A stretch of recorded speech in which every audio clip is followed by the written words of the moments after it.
Madam Chair, we are live. Thank you, Mrs. DeGraw. We'll go ahead and call our meeting to order. We want to thank those of you here at our meeting. And I will lead us in the pledge. I pledge allegiance to the flag of the United States of America and to the republic for which it stands, one nation, under God, indivisible, with liberty and justice for all. Okay, we have a couple housekeeping things we need to handle. And I'm going to turn the time over to Mrs. DeGraw, wherein our newly elected and re-elected trustees. Okay. We will do, Do we need a microphone for the snowballs? Do we need that for here? I just listened and we can hear really well, so I Okay, think we're okay. That's why I was a little bit slow. Okay, I need Andrea first, which is zone 1. If you'll stand and raise your right hand. Repeat after me.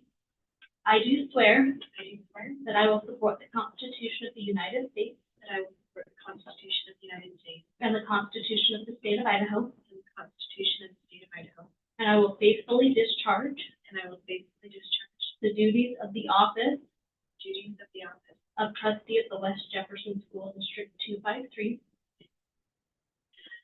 of trustee of West Jefferson School District number 253 in Jefferson County, in Jefferson County, State of Idaho, State of Idaho, according to the best of my ability. according to the best of my ability. Great. Please raise your right hand. Repeat after me. I do swear I do swear that I will support that I will support the Constitution of the United States the Constitution of the United States and the Constitution of the State of Idaho, and the Constitution of the State of Idaho, and I will faithfully discharge and will faithfully discharge the duties of the office the duties of the office of trustee of trustee of the West Jefferson School District 253 of the West Jefferson School District 252 in Jefferson County, in Jefferson County, State of Idaho, State of Idaho, according to the best of my ability. according to Tyson. I do swear I do swear that I will support the Constitution of the United States the Constitution of the United States, and the Constitution Constitution of the State of Idaho, of Idaho, and I will faithfully discharge and I will faithfully discharge the duties of the office the duties of the office of trustee of the West Jefferson School District 253 of trustee of West Jefferson School District 253 in Jefferson County, in Jefferson County, State of Idaho, State of Idaho, according to the best of my ability. according to the best of my ability. Congratulations. Thank you, guys.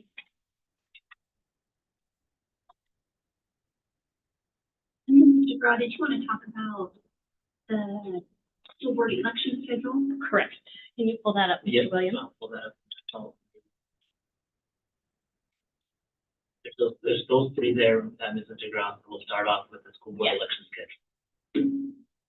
So our next election will occur in 25, and that will be zones 4 and 5. So not this year, but next, we will have elections again. The other attachments, one is just election law manual, in case anybody wants information on that. And then the other one is a list of our trustee zone legal descriptions, and we have edited that to have Chris Cottle's name as the board member of Zone 2. Okay? All right, thank you, Mrs. DeGraw. Great, we will now call for nominations for chair to serve for the ensuing year. Madam Chair, I'd like to nominate Ms. Terry for chair next year. Is there a second? Second. Those in favor? Aye. Any opposed? Thanks, friend. Call for nominations for vice chair. Madam Chair, I make a nomination. Is there a second? Those in favor? Any opposed? Motion passes. Thank you. Okay, call for nominations for clerk. Chair, I'd like to nominate Carrie DeGraw for clerk. Is there a second? I'll second that. I should ask if you accept the nomination. Yes, ma'am. All right, those in favor? Aye. Any opposed? Nomination passes. Nomination for treasurer. Madam Chair, I make a motion that we nominate Julia Hall, treasurer. Is there a second?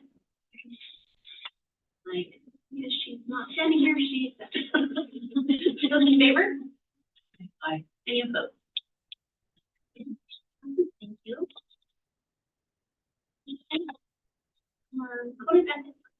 If you'll review that, Mr. Williams, I will get the copies printed. So this is probably, I'm just printing off that, just as during our annual meeting, just a review of the code of ethics for school board members. Again, attend all regular scheduled board meetings insofar as possible, having read the packet. You know these are old when they say packet, but it's going to be the document from board docs. And ensuring that I am informed about the issues to be considered at the meeting. Recognize that the local board must comply with the open meeting law and only has the authority to make decisions at official board meetings. Make decisions based on the available facts and my independent judgment, and refuse to surrender that judgment to individuals or special interest groups. Understand that the board makes decisions as a team. Individual board members may not commit the board to any action unless so authorized by official board action. You know, and that could be something with when it comes to media outlet or anybody asking you, hey, what's the board going to do on this? And so this is just saying that, again, decisions are made of a team. Recognize that decisions are made by a majority vote and the outcome should be supported by all board members. Done a really good job at the board. Acknowledge that policy decisions are a primary function of the board and should be made after full discussion and publicly held board meetings, recognizing that the authority to administer policy rests with the superintendent or administrator of the charter school. Be open, fair, and honest, no hidden agendas, and respect the rights of other board members to have opinions and ideas which differ from mine.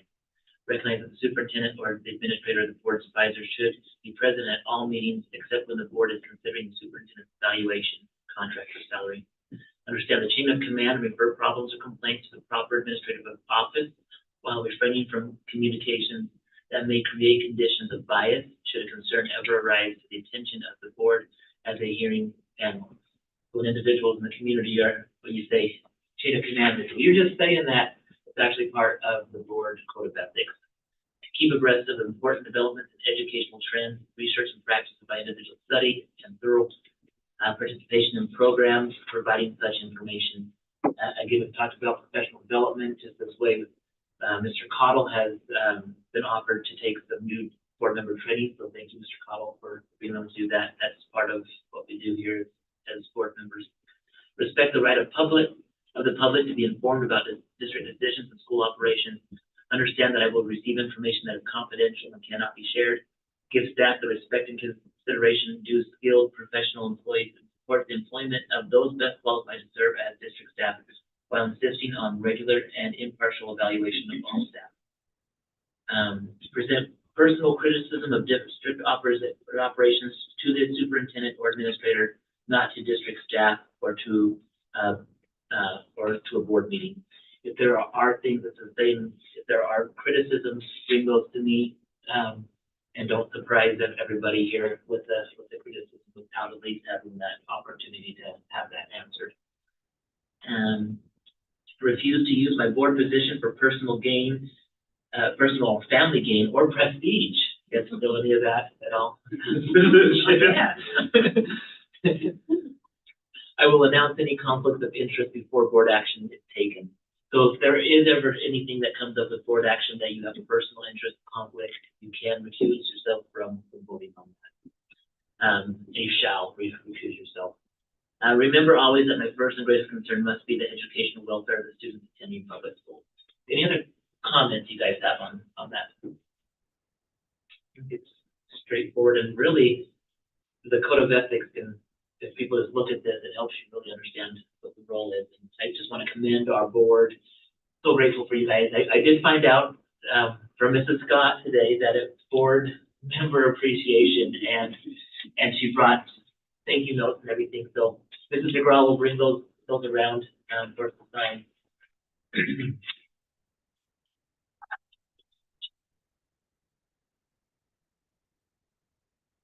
Which one? Yes, I'll print you a copy.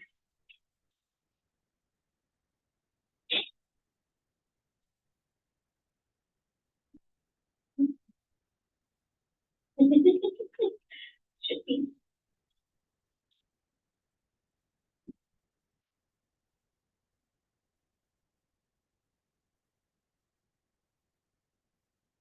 I'll flip.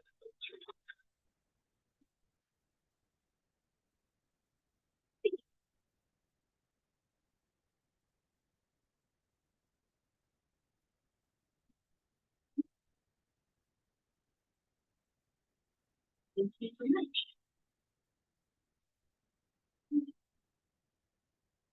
And your last item, Mr. Broad. Those are two more, actually. We have Oh, meeting. the meeting date. Don't skip that one. So this That one- would get us in trouble. This one will require an action item after discussion. I'll pull this up, and Mrs. DeGraw will go and. Get a hard copy. Anybody else would like a hard copy of that right now, or we? So, as I look through the calendar, we're following the same, process that we've done in years past.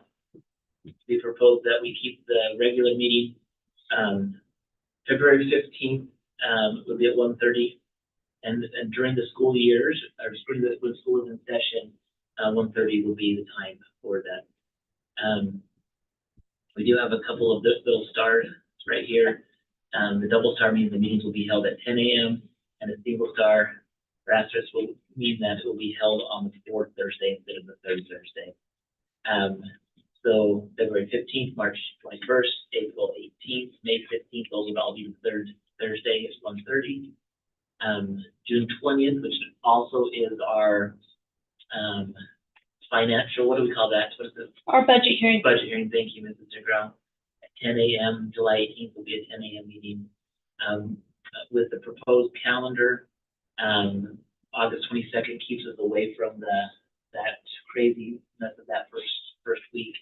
That would be a fourth Thursday, and that would be at 1:30, which allows us to not have a 10 o'clock meeting. 19th, everything else falls in line. So, is there any feedback or changes on this that anybody would like to suggest? Only issue I have is that February 15th meeting, that in district. Okay.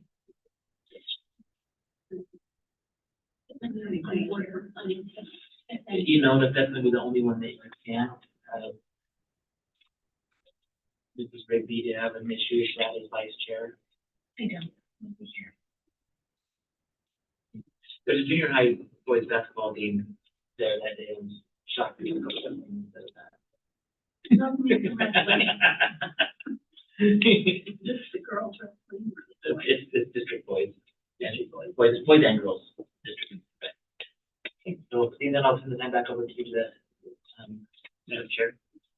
There's no other issue, or calendar, or start looking? We do have on here that all regular meetings will be held following guidelines established by school board policy. Regular meetings and start times are and then following the executive session. So executive session on the 20th of June and 18th of July, they'll start at 9. As if needed. Is that too early for you, Chris? No. No, I think, Because If we I could know- move the start time to 10:30. as long as I know what time, We can make them. Okay, Yeah, we typically give an hour for executive session before these meetings. Yeah. I don't know. Go to bed early and get up. okay, perfect. It is hard to plan your life out a year. It is. So think Don't know about what you're it. doing tomorrow. Well, I did look and see when the ISBA convention is, because that has tended to run into our board meeting Yeah, schedule. November 1. And it's actually going to be the first week this year of November, so it will not run into our meeting. Well, is that an action item? Yes. Yes. So I don't think I didn't put an action item on there, so the motion is to approve the proposed dates for dates. Board be open for a motion to approve our school board meeting schedule for 2024 and January 2025. Madam Chair, I so moved. Is there a second? Second. Those in favor? Aye. Any opposed? Motion passes. Thank you. Okay, now last one. Okay. Board norm. Board norms. Can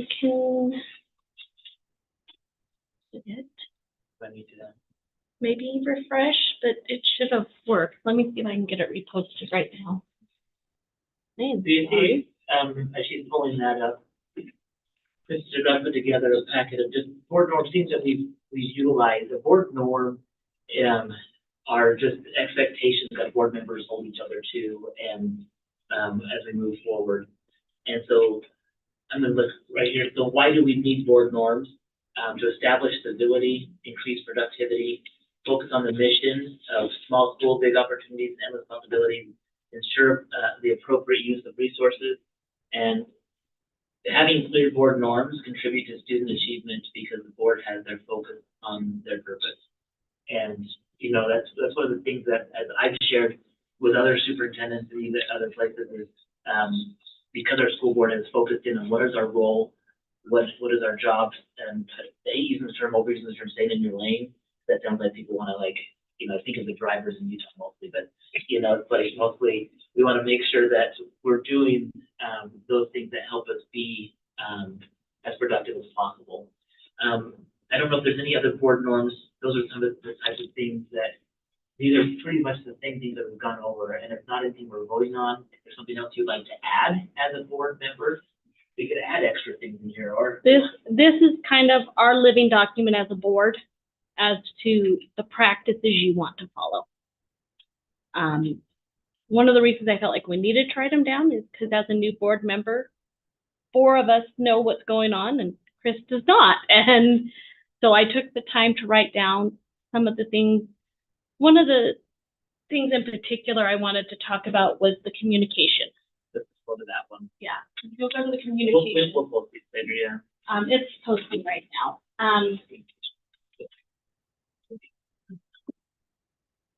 So I wanted to make sure that we had clear expectations about your communication with the public, that if someone asked you about a teacher issue, well, I heard that this teacher did this.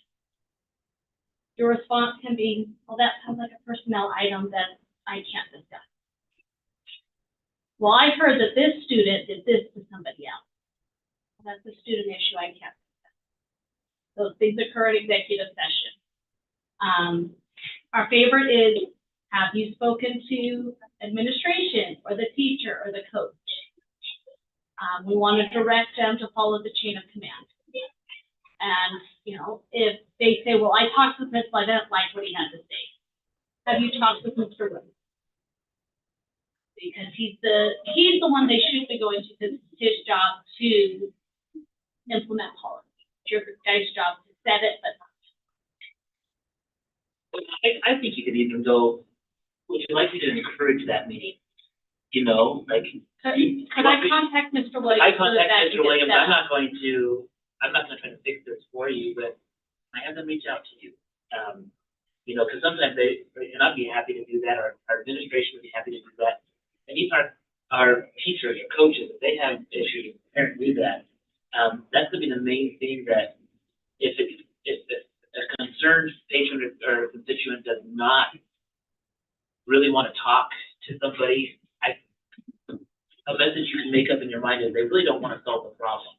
They just want somebody to take care of it for them. They don't have to worry about it. And unfortunately, when we're in the business of schools, communities, we have so many differences and human differences that you have to realize it's not always easy when you have those disagreements. It's uncomfortable for us. But I think that's a really good thing that as we looked over this together, that was a really good communication. Anything else, like social media? Yeah, so the social media one, and I don't have it in front of me, but So the school board members may share, release, publish information regarding the school on social media. Board members should be aware that whatever they post can be interpreted in their role as a board member. So be really careful as your board member, especially where this will be potentially a pretty divisive political climate coming up at the end of this year with the political, presidential elections. Like, those are things that, So, like, we felt that sometimes here at the school, like, we need to, like, support the democracy and everything, but there's a place for that. if you post something as an official board member on your personal Facebook page, for example, your entire Facebook page then becomes public, and anybody could ask. So if, as a board member, you want to be able to post as a board member, ISBA's recommendation is to have a separate page that is chairperson Hannah's cherry. And we could post that potentially on ours, I'm not sure, what they say on that, could we do that? That's a question. So you can share out any of the school stuff, that doesn't have you, but as soon as you start encouraging something or sharing an opinion, then your Facebook or your social media becomes subject to the and so we just want to make sure that you're cautious about that,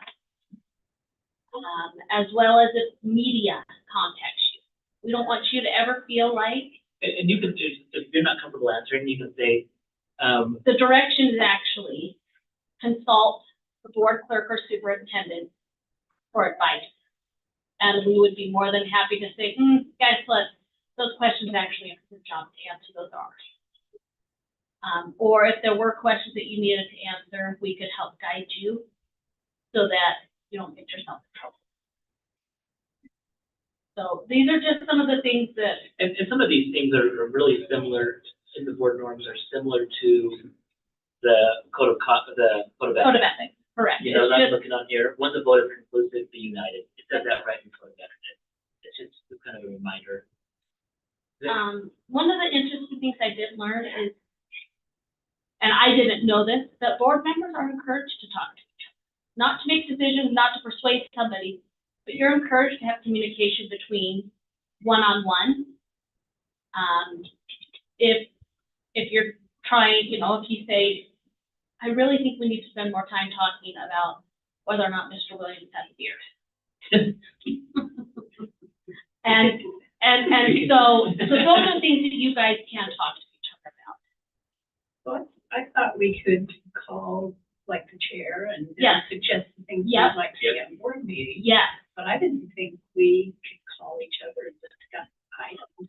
You can have discussions. You can't say, You I'm can't the vote. say, I'm voting I'm this voting way, yes on this. or, and Yeah. so, you know, or even, I am so tired of this patron calling me because they won't call you. Can you reach out to this patron because they're in your zone?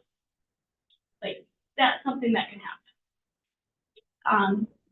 Any communication from Mr. Williams and I to you guys will be separate. Our text messages are to each of you individually with both of us included. So then as the leadership, we know what's being sent out to you guys. And if we email something, I blank carbon copy all of you so that there's no. So if somebody responds back, it doesn't become an action. Correct. As soon as you have communication. 3 board members that form, and that communication then becomes official. So really in our small community, the place where an unintentional form could happen would be at like the basketball game. That happens. And it has, but as long as you're not sitting by each other. Yeah. Yeah. 2 of you can, I guess. So. 2 of you could, but it's just safe to do that, so. But read through those if there are things that I got wrong as to what the board thinks is the norm. There are other norms you want added. I think this is important for us to have written out so that it's clear, you know, the process of our action items, because we do not follow the Brown, Robert's rules. yeah, we don't follow that because it's like 700 pages long or something. We don't need to. So, any other questions on that? I had,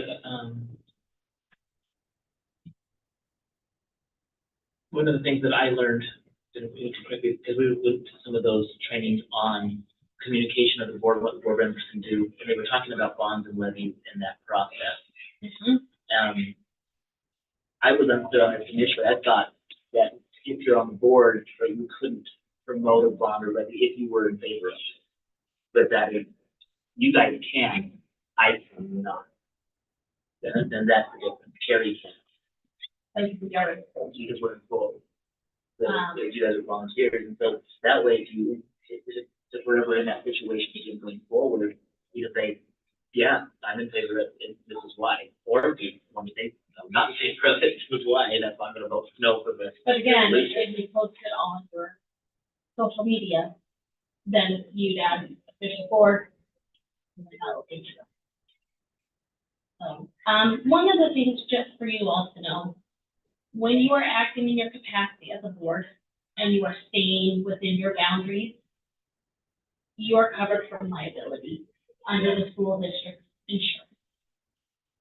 So if someone came and said, you know, like when we canceled school for COVID, you guys were protected as a board because you acted as a board, you were doing what was correct as a board. The times that you could get yourself in personal liabilities is when you start being delayed and doing your own research. Like, someone came to Tannis and said, well, Mr. Williams has been doing this, and this, and he needed to be fired. But it wasn't Mr. Williams, it was a teacher. As soon as you start going and interviewing people, you are no longer acting as within the board. You then are trying to act as your own investigator, and that violates that teacher's due process rights. And then you would then be liable personally. So don't go do your own research. So if we have a problem that comes up, we can bring it to Shane. Yep, you bring it to Shane and I, and then we'll let you know more information about it. Most of the time it's because the patron doesn't have the whole story. And one of the things that you can tell patrons if they disagree with a vote you make or something is, well, as a board member, I have information that the public does not have. Because of our executive sessions, you do have information that the public doesn't have, and they tend to think that you have to do what they say. But you are delegates. You're not delegates, you are trustees. You do not represent the community, your zone. You are the trustee of your zone, and your responsibility is to make the decision for the students of West Jefferson, not the students of Zone 5, but the students of Zone 4. Thank you, Mrs. Ross. That concludes our annual organization meeting. And we call to order our regular board meeting. Before we open for a motion to approve the agenda, is there a second? Those in favor? Aye. Any opposed? That motion passed. Before we open for a motion to approve the minutes of our previous meeting, Nedra, those corrections were made and posted. is there a second? Those in favor? Any opposed? That motion passed. Mr. Williams, your report. So I have a short report for you to review, because last time, I want to apologize, we had some dysfunctions with the audio, and it just looked up here, like my mouth was moving and nobody heard a word. Well, I don't know about that. And so I wanted that first page just to be reshared again. So we did have a visit from Ryan Cantrell and Spencer Barzy, also from the State Department, came in and visited our schools. They wanted to see the good things that were going on throughout the state, but also ask what are some things that we can help you with. And one of the things they were so excited about was that Avery Elementary had the highest fall to spring growth in the state by percentage. And that was from 22 to 23 on the Idaho Reading Indicator. And so that was really exciting. And he asked, what are you guys doing? We talked about professional learning communities. Professional learning communities is something that we've invested in as a district, really since I've been here as superintendent, with the support of our school board, where the teachers learn about 4 basic questions. What is it that we want our students to learn? How do we know they know it? What do we do when they don't know it? And what do we do when they do know it? And those four basic things, and some of our board members have been able to go through some of those trainings. But those are functioning here in our school. And so it's data driven. You go to the different, the administrators are having meetings with the teachers and finding out how can we help our students? And that's one of the reasons why Amer Elementary has such high growth. We even got a shout out during the State Board of Education meeting. It said yesterday, but this would have been from the last school board meeting. That would have been from December 13th, if you're watching that. And so just super excited, all the hard work that our teachers, administrators are doing here at our schools. There's a lot of good things that are happening here when it comes to following best practices. Our teachers are following the professional guidelines of how to help follow decisions based on data. Coming up here the next month, I've invited Mr. Johnson and Ms. Allred to come and talk a little bit about our plans for dyslexia and how our steps taking in that direction to train our teachers, but also to help identify kids who have dyslexic tendencies, and some new things that are coming up that I haven't even been aware of when I was a reading teacher previously before becoming an administrator. These things are really moving in the right direction. I'm super excited about some new tools to assess students and find out if they do have dyslexic tendencies, and also some new tools to help them with specific techniques to help them strengthen their skills even further than what we've been doing. So super excited about that. Mr. Williams, Yes. as a result of this information they learned, you were invited to do something. Oh, I wanted to wait sure because I don't know if it's going to happen or not. Okay. It's up in the air. So there's potential that I might be invited to go speak at the legislative sessions, depending on my availability and also just the committee meeting. Superintendent Cantrell tries to find schools that are doing things that are going well, just to be able to present, and that was one of the things that he reached out to me. So I told him that yes, if our schedules work, I'd be available. Mr. Johnson will help me put that together. And so that was nice of him to call and say, hey, you guys are doing a really good job. If I can get you in front of these committees, I'd like to highlight good things that are happening in the state of Idaho. And that was one thing. So that's a pretty cool thing. And I just want to say here that we're lucky to have Mr. Johnson. Great job. He really does. Great job with the kids and the teachers and his organization. So the second thing that I shared on last month's superintendent meeting, when you couldn't hear me, I just wanted to make sure that this was a really good thing. So one of the questions, and if you guys have questions, if people come up with questions to you about our role, I'd like to answer these here just to be able to help individuals understand. So the question was, if somebody calls and say, you aren't voting the way that I want you to vote, and you're my delegate. You're not a delegate. This is what we learned is board members are considered trustees and not a delegate. There's a difference between the two. And so the ISBA Chief Learning Officer, Phil Gore, he responded in his email to us. This is a common challenge, particularly for new board members when we join a school board. It's easy to imagine we are there as delegates to vote however our constituents tell us. As a former board member, we learned over time that we were elected to serve as a trustee, voting in the best interest of the students and our district as a whole. For some school board members, this is a difficult transition. And he put in the code of ethics, which we just barely signed and reviewed. And also in the oath, I will strive to improve student achievement in public education to that end. Those are things that we just want to be clear. And we did purchase the book, Improving Board Effectiveness. ISBA will be using this as a study this year, so we want to get that to your hand as well. So that's all I have for the superintendent report, Madam Chair. Ron, can we have any public comment forms? Move on to, the floor is open for a motion to approve the consent agenda. And this is what we went over in executive session. The personnel item. Personnel item, yeah, the 4.3 would be the personnel item. So the individuals that we talked about were recommended to be hired, and by voting on that right now, that's what you're voting. We just do it all in one, as the consent agenda. The floor is open for a motion to approve the consent agenda. there a second? Those in favor? Any opposed? Motion passed. Okay, purchase approval. All right, as we talked, a couple months ago, and we've done this every single year, where we've asked, Mr. Pincock to keep his eye on the market for purchasing fuel.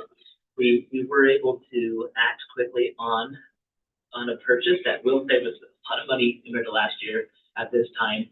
So, the transportation department has a fuel storage tank allowing us to buy bulk quantities for summer and winter fuel mixes, allows us to be able to buy at a lower, cost. Last year at this time, the lowest at that time that we locked in was $3.98. This year we were able to purchase 10,000 gallons at $2.50. So it's almost $14,000 savings by doing that. With this process, we still will need to purchase in another one, and I will bring this to the board when it does get purchased, another 5,000 of number one and 5,000 of number two. That's what we put our litter mix on.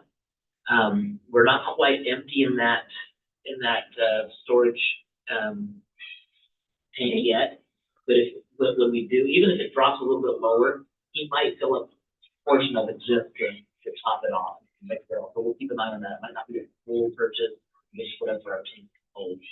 And that would, again, probably save us money in the long run. So right now for this purchase approval, Madam Chair, Mud-Lake Oil was the company that gave us the lowest bid. Even though we had the lowest one, we always reach out to three vendors. They send us back the prices and we take the lowest bid on it. So, but we did get 10,000 gallons of number two fuel, cost us $26,000. So we need to. Yeah, so this will be a ratified. The chair will entertain a motion to ratify the funding for the bulk number two default. Is there a second? Those in favor? Any opposed? Did you get the second? Yeah, was Chris, Mr. Cobble, sorry. Right, I'm saying a lot. I'm normally really good, Mr. Cobble. Okay, during our future bids, phase two. Okay, update, so the district applied for and received, last fall, the phase one. And so, of the securing, so we received 80,000 in phase one, and we'll talk about how that's been remediated to the lock system on the informational. So we've used that to upgrade the lock systems district-wide. There's a phase two funding that's now available, and that's open, I believe, until March is when this application. Yes. And so I met with the safety committee, we discussed the process of phase one, and we determined recommendations for phase two. We would like to apply again for phase two to continue with that. And so, some of the recommendations were any additional funds to complete the lock system. So we spent up to 80,000, but we also spent approximately $12,000 more of district money to help with safety, but also ADA compliant stores in the district. But also update fire alarm system. This is one area that, because our buildings are so outdated, high school specifically, that's kind of where we want to focus first, is the only way that a fire alarm system, because all of our buildings have a fire alarm system. You don't want to make people go, they don't have a fire alarm system.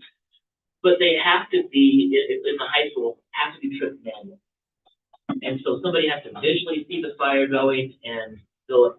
We don't have anything in the high school right now that is a heat sensor or a smoke sensor. And we'd like to look into at least having specifically the boiler areas, you know, where that we have those in place.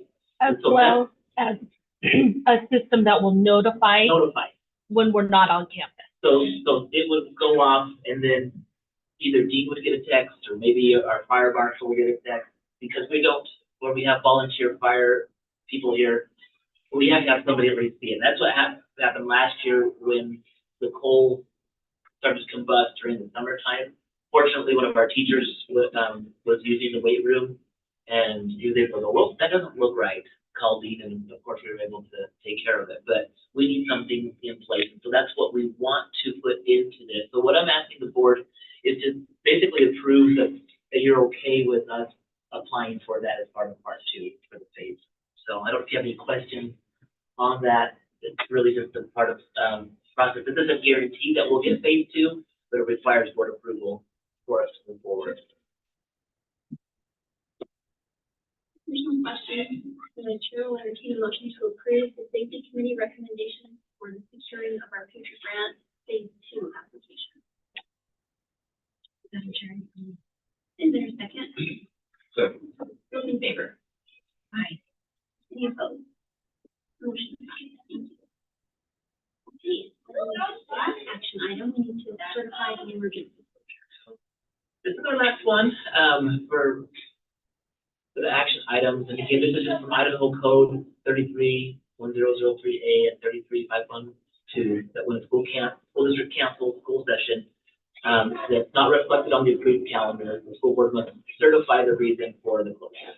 And as you know, that Tuesday morning, we canceled classes, at least on a 2-hour delay, for weather related on that. Did the board, we tried really hard to make sure that when that happens, I communicate with all of our staff prior, and we're sending out messages to you guys so you don't get caught off guard. Did everybody receive their messages? Yeah. Did you intend for us to read? Not necessarily.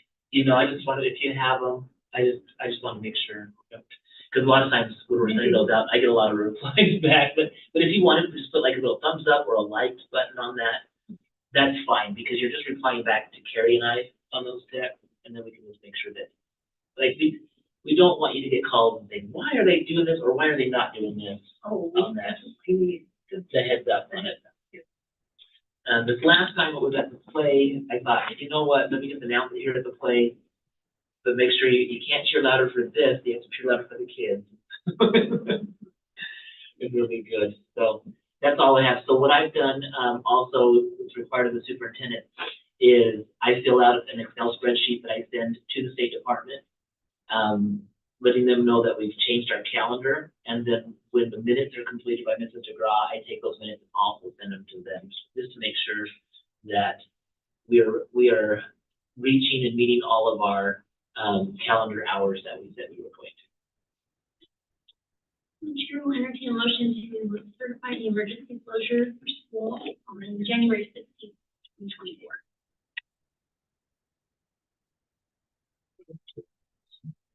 Is there a second? I second that. Those in favor? Aye. Any opposed? Motion passes. We have a couple of informational discussion items. Okay, so we've talked about our football field and the turf several different times, and it's just an update. In a previous meeting, I did mention that the sports council, I should wrote down the exact name of that. Sports Alliance. The Sports Alliance has mentioned to the school district that they would be able to sponsor, but it's not a full funding sponsor. And so right now we're still trying to look and see what are the options with how to replace the football field. We do know that when the football field was put in 2006, when fields are put in, they say that you get 8 to 12 years of usage out of them. And we have 18 seasons on that field. And so we know that it's something that we need to replace. We're just still trying to figure out the best way to do that. One of the issues that I want the board to be aware of, that it's tricky because we do have funding available in plant facility that could go towards the football field. And this is because the money that we've received in the ESSER funding for the past couple of years, and even the bond money that comes with other projects, has allowed us to build up more of a reserve in plant facility. And so as the football field is a facility, as part of and it's our responsibility to maintain all of the facilities, we could utilize money from plant facility. But the tricky part is we still have money available in the bond that needs to be utilized by the end of this, By October of 24, to go towards the track that goes around the football field. To me, it doesn't make sense to put an updated track system in that later on next year we come in and have to now drive over it with all the heavy equipment to take out the football field. That's my biggest concern right now, is the timing of all of the issues, and also that the school district is following all of the proper guidelines in these types of processes. So that's kind of where we're at with it. I don't know if I've talked with other people. So I guess a couple things that if you guys have questions on about the funding about the plant facility, why we could utilize that, or maybe excitement about other people. I know that people have asked, well, why can't we just get people to go out there and donate that money? I don't know, KGs can't really donate the full field, can they? I don't know if they can't. nor do we want our local communities that already support us with supporting them with plant facilities and bonds. They support with that already. I hate to come in and say, now come in and just do this on top of it. So Tyson, look like you want to say something. I was just, so we've got this money built up. What is our next round coming in as far as the next flushing? The plant facility. Plant facility coming. The So we're, plant facility every July 1st is that's available Is for when, us. is when it restarts. Using money from that account doesn't deplete it. No, so if we were to use the funds from plant facility to cover this, with our summer project budget already in place, we would still have our over 200,000 in reserve for emergency.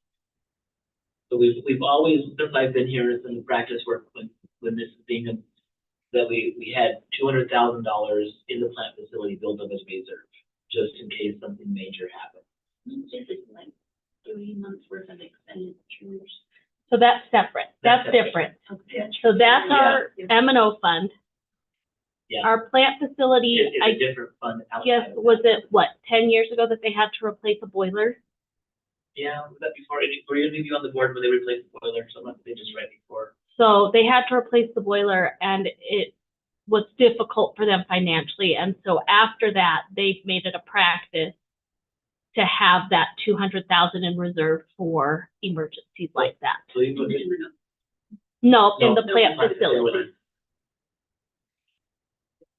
Yeah, yeah, I know, No, you said M&O. you said M&O, I M&O, thought you said M&O. No, M&O is what our auditor wants us to have 2 or 3 months in reserve. okay, Plant facility is an emergency with our Yeah. building. So like, Now we're on. so the M&O, that's a good question, because the M&O stands for maintenance and operation. That's for your daily operations, paying the power bill, paying salaries, different things like that. You want to have that in reserve just for emergency. You want 2 to 3 months built And up. that has to be earmarked for those things. That can't be for. plant facility can only be used on maintenance of our property. Yeah. If it's, And so the field is. The facility. I would see that. Because it also becomes potentially a liability. Correct. If it deteriorates to an unsafe. Now, the field right now is right on the edge of that, partly because I don't know, Nick, would you mind grabbing the behind you, The turf behind you. the turf? The 2 examples of that. Trying to bring that up. So they can.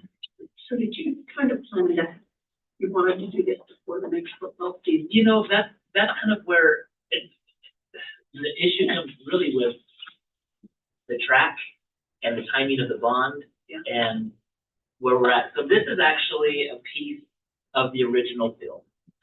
And this was like 2006 technology, and it's really, really thin, and they just would brush that up and the pellets would go down inside of it. This is And this is brand new. This is brand, like I said, it's been rolled up for 18 years. Right, but it's not been outside in the No. weather, played on. No, this one's Out of the closet. this one's brand new, out of the closet. I cut it with my knife right there on that. I'm gonna take closer to the camera so it's. So, and that has to lay up, and so what's happening right now is the synthetic grass fibers, now that they're so old, are breaking. So they're breaking in half. So pull that back over here, Carrie, sorry. You kind of held that up there. So these are approximately, a couple inches tall.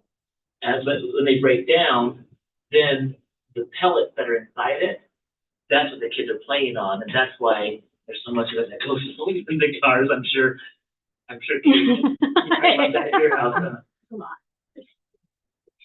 there's, yeah, they still there's, but when you go to a field, like I went over to Wrigley's field, and looked at theirs, you don't see the pellets, you know, if you drag your foot, you kind of see them come up, but not like ours. And our kids are getting ripped up, getting scars, all sorts of things. And so that's one of the things that we have to look at. I know a question that people ask, well, why don't we just go back to grass? Have you seen our grass fields out here? Can you imagine with the vole problems that we have now? That would be insane. It'd be like a full-time job just to have somebody out there keeping the voles off a football field. Plus, it would actually cost more at this point in time. At this point in time to re-enter it in, because you'd have to come in, pull all the gravel base that's already in the deep current field to bring in soil, then to plant the grass, but also run water systems to it. So, like, this really is the best long-term when it comes to safety, maintenance.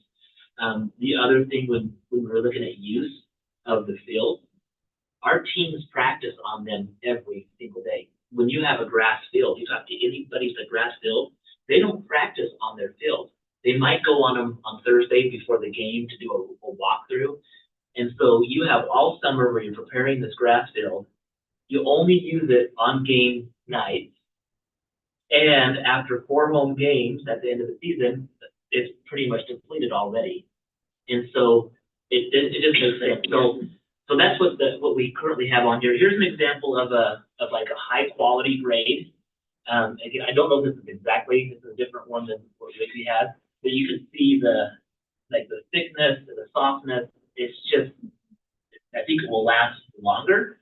If we got 18 years out of this one, we have to get at least 18 out of this one, you know, or something like it. So that's what we're looking at with when you're utilizing potentially plant facility funds for it. It's an investment, but like I said, that might be something where some people are like, you can't spend that on the football field, but it's part of what we do here at West Jefferson. Like, this is, you know, Well, and the opportunities for the kids. it's not just used for our high school football team. We have community grid kids on it.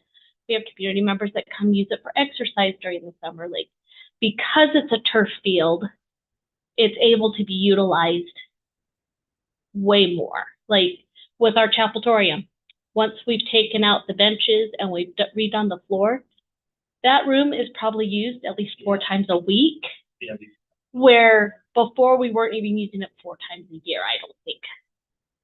So it's one of those things where we're putting an investment into not just our school, but our community. Yeah, so as part of the, as part of the, just discussions with the football field, we know that needs to be replaced. We're just trying to figure out where's the best funding. My recommendations is to find something as simple as possible. If we do find it, I'm okay with it being on the less expensive end and not having all the bells and whistles with fancy logos. I know some people are like, hey, get it with logos, but those people aren't coming here and raising the money for us either. We just need a safe field to play on, and it can be bare bones with the lines, and we can paint the numbers on like we did. I don't know if you know that, but the numbers on this current field are painted on. They're not. They were painted on initially when we first got it. And so those aren't sewn in on this field. So that would be my recommendation. So you're saying that if we take the money that we need to take from plant facilities, we will have enough with what we're promised put together to do the job? The only way depends on whether or not the sponsorship will work with the Sports Alliance in conjunction with the requirements that we need to follow, or if it goes out to others, we might have to wait 1 more year to build up another amount of money. It depends on what the bids come in as. That's what it looks like. So if the bidding process works out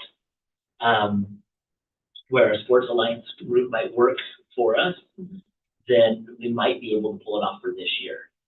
If not, we definitely would have to wait one more year, probably reallocate our priorities on plant facility to have enough then to go out to bid next year. But that's where the question comes in, what about the track? That's like, so we still have some answers that we have, that we need to, That money needs questions that we need to have answered. that money needs. What's the deadline? October. October.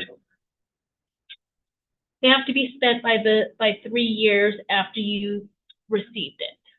So you know, administration will sit down, I'll sit down with Mr. Erickson, make some phone calls, come back with a recommendation to the board, kind of on what our options can be, allow you guys to vote how you see fit on it, and share input. Feel free to reach out with input individually to me if you have any as well. These are all good avenues, so. Next, the new law. Okay. Am I still on share screen? No, I turned it off so that the audience could see the Yeah. turfs.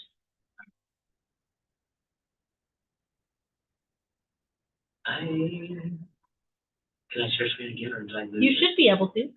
Just have to hit share screen.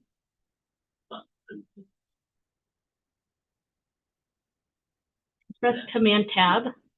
I see it. Okay. Should've known that button existed. All right. New lock system, just as an update to the board, with phase one, we talked about the securing our future safety grant. Phase one of the lock system, we have over the Christmas break, the company came in and put in 31 lock systems on our doors, exterior doors. Each door has a keypad, which will allow us to track entry into buildings. It gives us the opportunity to be able to put a lockdown in remotely if we need to. It also allows us to set up schedules to lock all doors. That was one of the things that we were having trouble with, is sometimes doors would get left open, but we have at certain times in the day that the lock functions will go on. And so I really want to say thank you to Mr. Erickson in our maintenance department. Mr. McAnally is actually here in the audience, and you guys have done a lot of hard work putting the doors in, putting the doors up. It's been awesome. And so we're still working through some of the programming elements of it, so it's not 100% operational, but it's functioning, and it's been really good. So I just want to say, any questions you guys have on? Okay. And this is going to be exciting for everybody. All right, we have for the 24-25 a couple proposals for school calendar moving for next year. And so I have a draft one and draft two. They're very similar. Draft two, I was able to put up a little bit late. If you haven't had a chance to see that, Mrs. Stroud, would you be able to go maybe make some copies Absolutely. of these? Yep. Just in case when I'm just gonna pull it up right now. So I'll pull up draft number one. Thank you.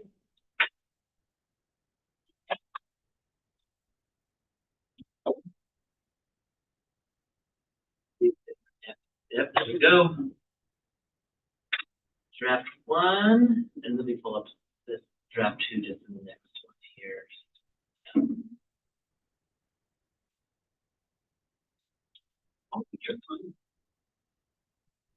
So before we start looking at the exact details, I do want to say that Mr. Johnson and Mrs. Scott both went to teachers in their buildings. Mrs. Scott's leadership team brought me in to share some of the examples. This isn't just me throwing something together. I have reached out to our teachers, and this is now our time to present this so the public can now give us some feedback if they want to. My hope would be that by February, no later than March, we'd be able to finalize this. And so this will allow people to look at the calendars. We'll put it on, again, it's here on our board docs, but also we'll put out other information, say, hey, these are the calendars we're looking at. And so this is number one. One of the things that I wanted to look at for sure is that we still have the 144 days for our high school students. And then still having a calendar that has the 161 contract days for teachers built into it. So one of the suggestions from the leadership team was to have tutoring more often, but for less time. Instead of going from 8 to 11, they would do 8 to 10. And for the elementary, that it would be by invite only. And the high school would be invite only, but also for those wanting to extend with their other things. You explained to Chris the difference between a tutoring day and a regular school day. So the way that we have, so tutoring day is one thing that we put in for some of the Fridays during the year that allows kids to come in and catch up work. So they can explore No, their my computer stays in all the time. We don't count those as student contact hours.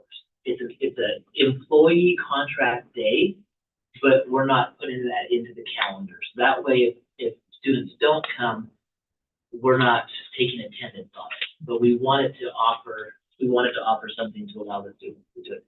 So we're looking right at August, and Carrie's going to get those hard copies up here to you in a second. One of the major changes, and this is something that I've seen Shelley School District do and other 4-day schools do, is they start, so the week of the fair is 7 through 10. Teachers would start back on contract on that Monday, but the high school, 9th grade through 12th grade, would start Thursday and Friday before. We're already in football practice, we're already in volleyball practice and track practice, but they have the high school come in on that Thursday and Friday before. This is a great time for them to get all the syllabus, other things out, the schedules in, things taken care of. At the high school level, that's a little bit different and unique to the high school compared to the K through 8. And then on the 19th is PK8 would come. So that would be one of the new things that would be proposed for this. Can we set it for you found the days to stay out for the first week of January? No. So question that Nedra just asked is stay out the whole first week of January. So we really can't have school around Christmas and New Year's when Christmas and New Year's is right in the middle of the week.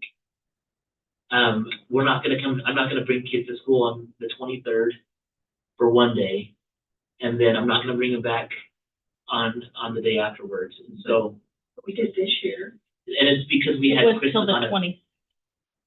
21st 21st was our You brought last them day. back on the Wednesday. We did, and we did that because we needed 144 school days. Where are you picking those dates up? Are we talking about this year's calendar or the proposed calendar? So those days are picked up in 2 places on this one, 15th and 16th. That's what I was asking. Okay, Is that where you picked those? that is where I'm picking them up, yes. And then the other day that I'd pick it up would be on the 6th and the 20th. Those are your only 2 Fridays that you're on. Yes.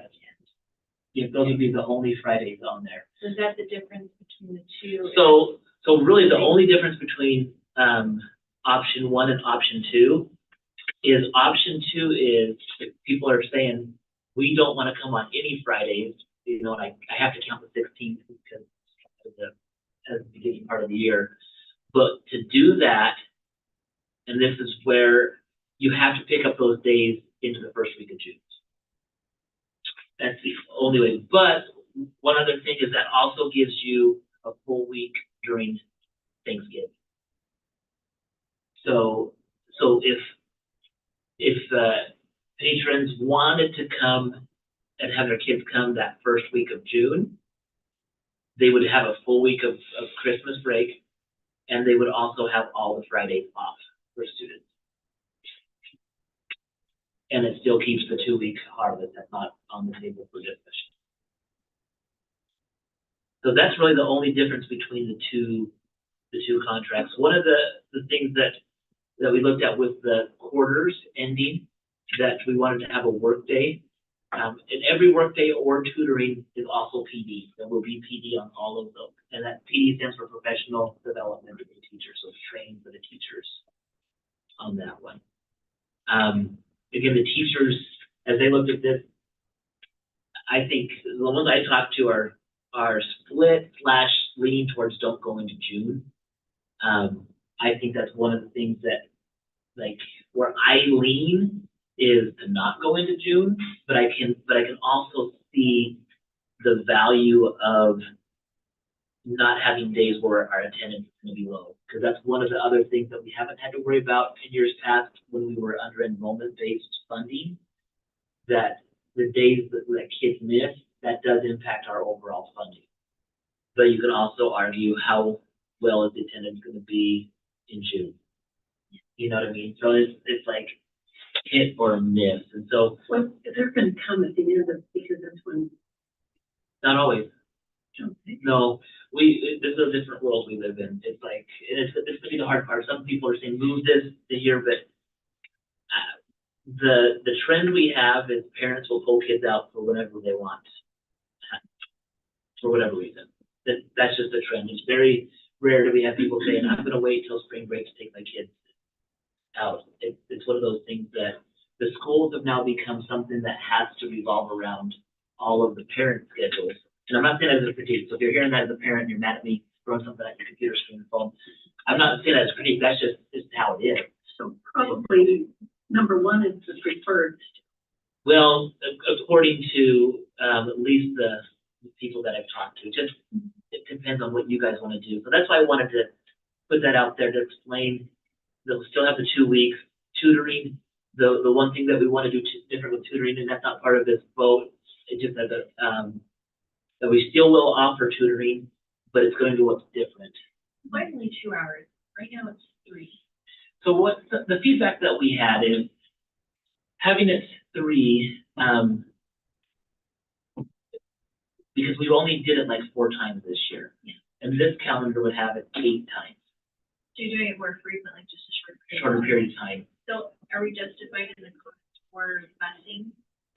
That's what we would have to look at, because if we're only doing by invitation only in the elementary grade, that invitation would have to go out with, do you need transportation? And so then the transportation department could be really specific on who they go pick up.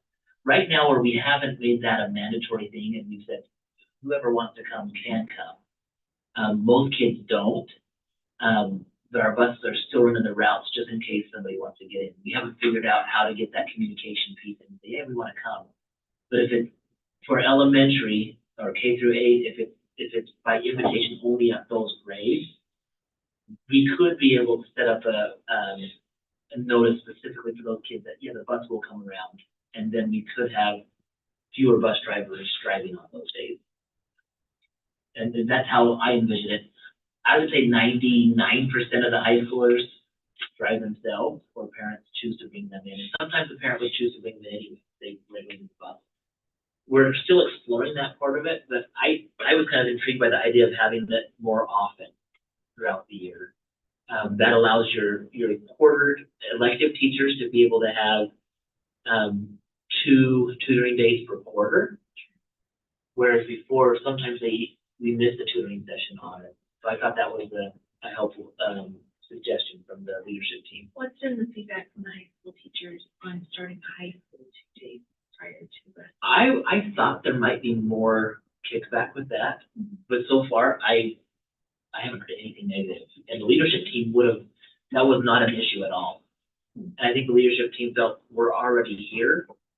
We have to do that. Now, when we count these days up, there is one thing with this contract on the teachers, and this is that I've talked to both of them. We would have to have 2 flex days built in for professional development or work days for the teachers. And so our administration would have to track teachers either coming in on a non-contract day to fulfill that, and I would make that a requirement to have that signed in, or that also by having 2 flex days of those 161 contract days. One thing that happens in October is there's a state professional development days that they have where teachers could go to those conferences. A lot of times our teachers don't because it's a non-contract day. They could go to a training on a non-contract day, and that uses one of their flex days. So that's just something we'll have to talk a little bit more about. Where are those trainings at? Boise, sometimes Idaho Falls, sometimes. we'll, So would the district cover for their lodging and we, travel? we would, as it's part of professional development. And there are funds available for that. So that was one thing, they were grateful for that. The elementary teachers that I talked to, really like the idea of being able to still prep in the classroom. There's so many different things that elementary teachers have to prep more than the high school teachers, generally speaking. But this would again allow us to have a full week of spring break. Some people have asked, why do you put the spring break where you do? I'm trying to divide out the quarters in a way that allows us to end a quarter, have a break, and then come back. I know that doesn't work exactly with January, because we would have 1 week left before the end of the semester. As I talked to the leadership team, they thought they still could have finals. Elementary, this is not going to hurt. And really, 7th and 8th grade is not going to matter too much either, because they're in their core subjects all year long. And so I'm not sure where Mrs. Erickson would want to do the junior high play next year. That's another thing. She might want to try to do it before Christmas break. And then that way we're not into competing with junior high boys basketball. It's girls basketball. The junior high is done by that time. I don't think if there's anything else. Have you had any feedback on the semester this year? Positive, negative? I I've heard haven't. Mrs. DeGraw, have you heard anything? I've heard positive. Is it I nothing haven't negative? heard a bunch of negative. I don't think I've heard any negative. So, I mean, it's changed, so there's always going to be, why are we doing something different? But I haven't heard anything like, this is terrible, it's ruined. No. I'm curious if teachers have said, hey, this has proven to be really effective. and we- Mrs. Erickson really likes doing the play on a semester. That's Yeah, that's one example. The core classes, I think, well, math and English we were already going year round for a couple of the grade levels now. This will be something I think will allow us to gauge later on. The elective teachers do have to rethink how they're doing some of their curriculum, just because it's a little bit shorter on the quarters if they chose to have a quarter class. But really, they're already having conversations about how are we going to offer classes differently next year, just to make sure that it streamlines it better so the kids have opportunities. But it's been good. It's been an opportunity for the kids. Again, so graduation on this count on option 1 would be the 28th. Seniors would be done, of course, after graduation. They don't want to see us. We don't want to see them. I'm not thinking And then- any back like that first week in June. No, well, I don't know. I'm going to say from a parent perspective, my next year's senior, if I've heard that they is not going to want to come into it. No. Again, the sacrifice really is the 2 days before Thanksgiving, which we've Yeah. done for a lot of years, and then the 2 Fridays. Yeah. Did you tell them that the 20th would be homecoming? For this next year's calendar. Yeah, for this next year's calendar, September 20th would be homecoming. Or Yeah, and so So having, that's why another it, reason to have. yeah, right. I think so.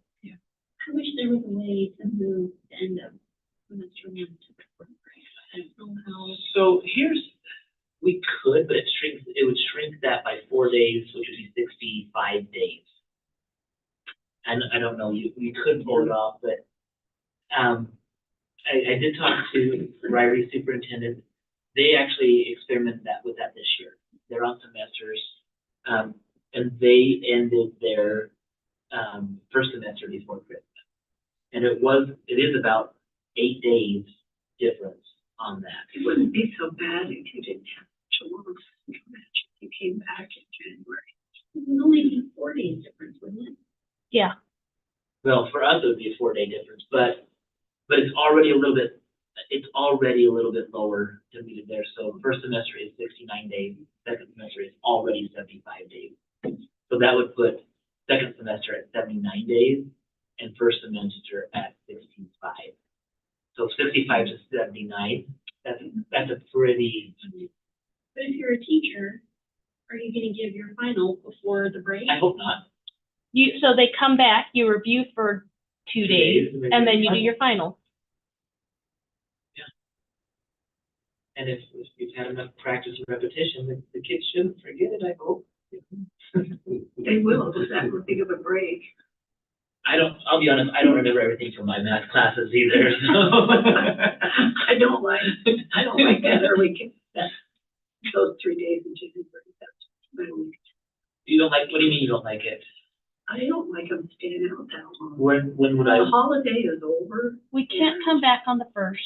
Why not? it's a federal holiday. That's federal. Oh, yeah, so it'd be the second.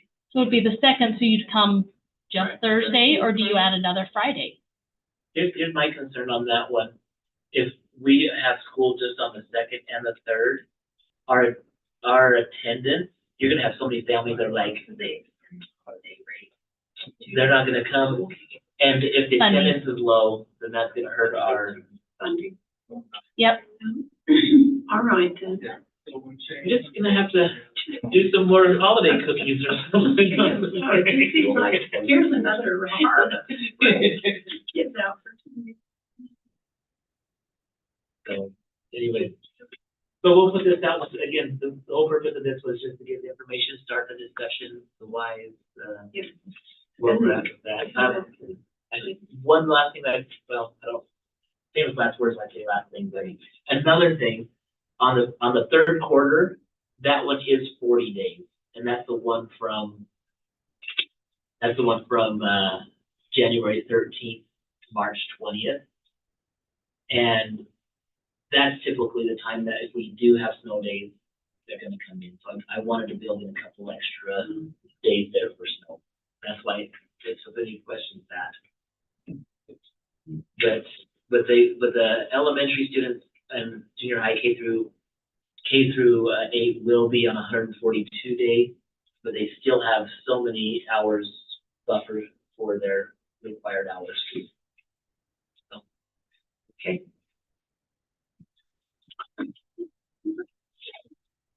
Upcoming event. Next board meeting, February 15th. If we do need to call a special meeting, regarding any feedback that we have on, stuff with the football field and trying to get things put together. Like, people need to realize if we vote on something, it's going to be a vote on putting out a proposal for bid. It's not gonna be, this is what we're doing. We have to go through the process first on that. And so where we don't have that information, we don't know when a special meeting would be required, but we'll keep the board to move on that. So next Friday, 15th. And Mrs. Rigby will be Madam Vice Chair on that day. Yeah. No, it's gonna be all day. I'll find out for you. I hope to, there might be a chance, but they usually do weigh-ins in the morning, start wrestling around 11, and they start, Okay, yeah, due to this. maybe start wrestling at 10. Okay, and lastly, the blue and white dinner. Yeah, next Monday, Monday. and so just to Here in this encourage the board- building. If board members, you guys know if you're going to attend that, because we could put A quorum notice out. form notice, nice and you know.